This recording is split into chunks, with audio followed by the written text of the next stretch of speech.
This afternoon I'll be removing both the rear wheels on my 1995 Toyota Rav4 and replacing the drum brake cylinders. It should be a quick and easy repair. I will also be bleeding the 4 brakes and replacing the vehicle's brake fluid. You can see that I have installed a yellow sunshade sail above my driveway. I had 2 options: clean out my garage and make space to work on the Rav4 in there, or install a waterproof sunshade sail above my driveway and keep working on buckskin outside. The second option seemed easier. Laziness was the winner. With that said, let's get started. Make sure the vehicle's on a flat surface and put bricks on either side of the front wheels to make sure there's no movement. Drop the handbrake and loosen all 5 lug nuts on one of the rear wheels before you jack the car up. As a disclaimer, I'm just going to say don't do anything that I'm going to do now or ever. I like to put a large chunk of wood under the vehicle as a precautionary failsafe.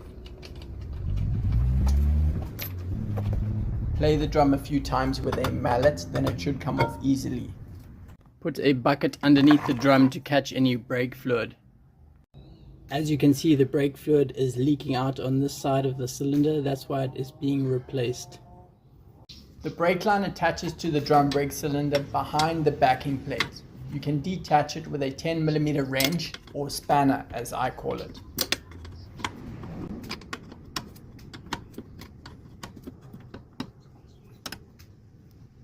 The 2 other bolts keeping the brake cylinder in place require a 10mm socket to be undone.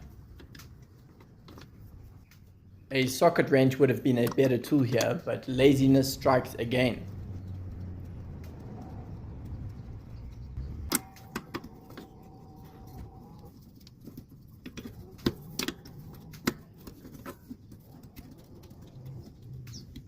There is a clearly visible spring pushing the brake shoes onto the brake shoe cylinder.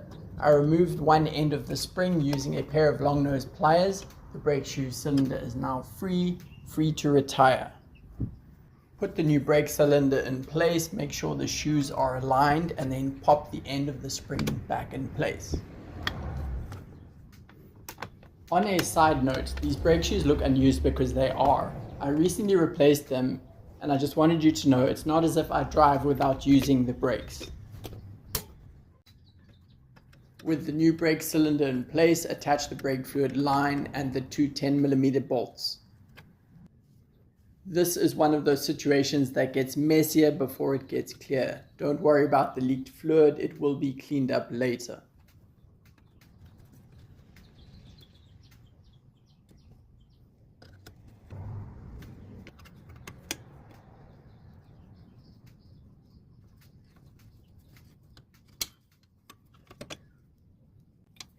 Remove the rubber nipple cap on the bleeder valve. This is one of those jobs where you have to expose your nipples. Make sure your gears are in neutral, then start up the engine. And then I've cut a piece of wood so that I can push it against the brake. Jam it against the seat. Turning the engine on enables the brake booster, which makes it easier to push the brake pedal. While the brake pedal is pushed down, open the bleeder valve for a second and close it again. Repeat this process about 4 times to get all the air out of the brake line and brake cylinder. It's a good idea to put the rubber nipple caps back on to protect the nipples. Before the drum goes back on, clean off any brake fluid that may have dripped out.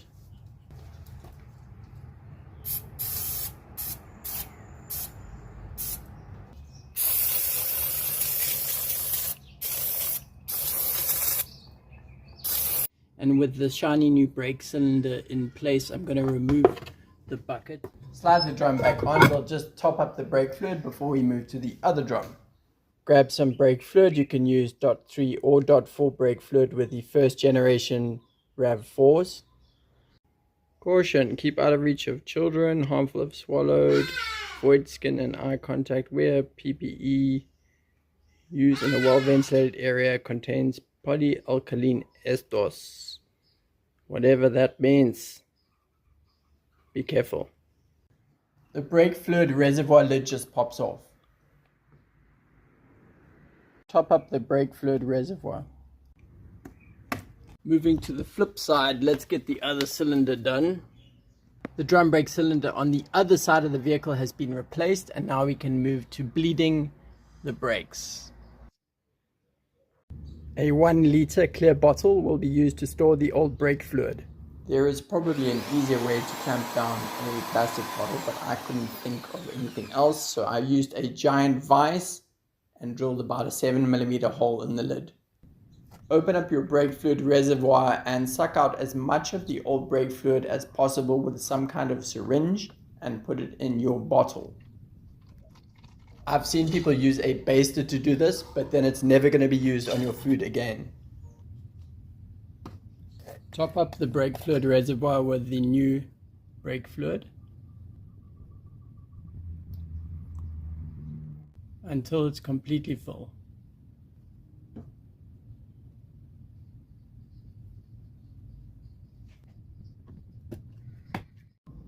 Get 600mm of plastic tubing with a 5mm hole and thread it through the bottle cap into the bottle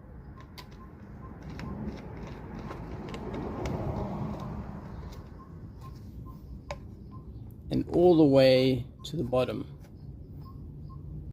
Have the bottle raised on a block and make sure the tube arcs upwards.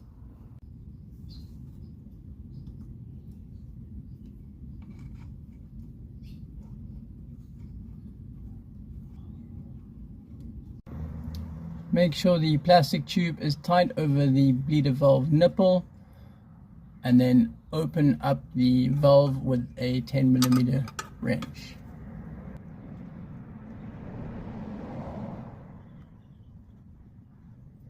Start the vehicle and pump the brakes to push that dirty old fluid out.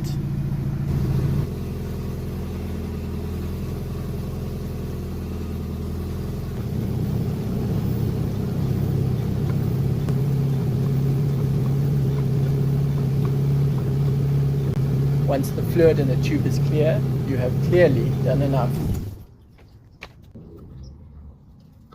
Shut off the bleeder valve, remove the tube, and put the nipple cap back on. The rear wheel can go back on. It's important to bleed both the rear drum brakes first before moving to the front brakes. 1 down, 3 to go.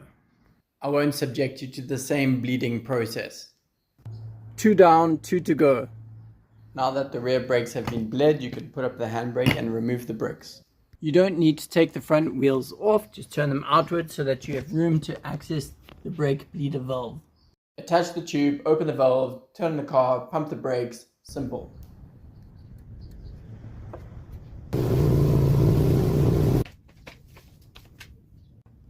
Once the fluid is running clear, we can shut off the valve. Make sure it's tight. Pinch the end of the tube to prevent too much brake fluid from going everywhere. 3 down, 1 to go. This is getting fuller, but there's 1 more brake to go. We are on the home straight. Make sure the reservoir is completely full. To finish bleeding the 4th brake, there is 1 more thing to do. Make sure the reservoir is full to the correct level before you finish up. All clear.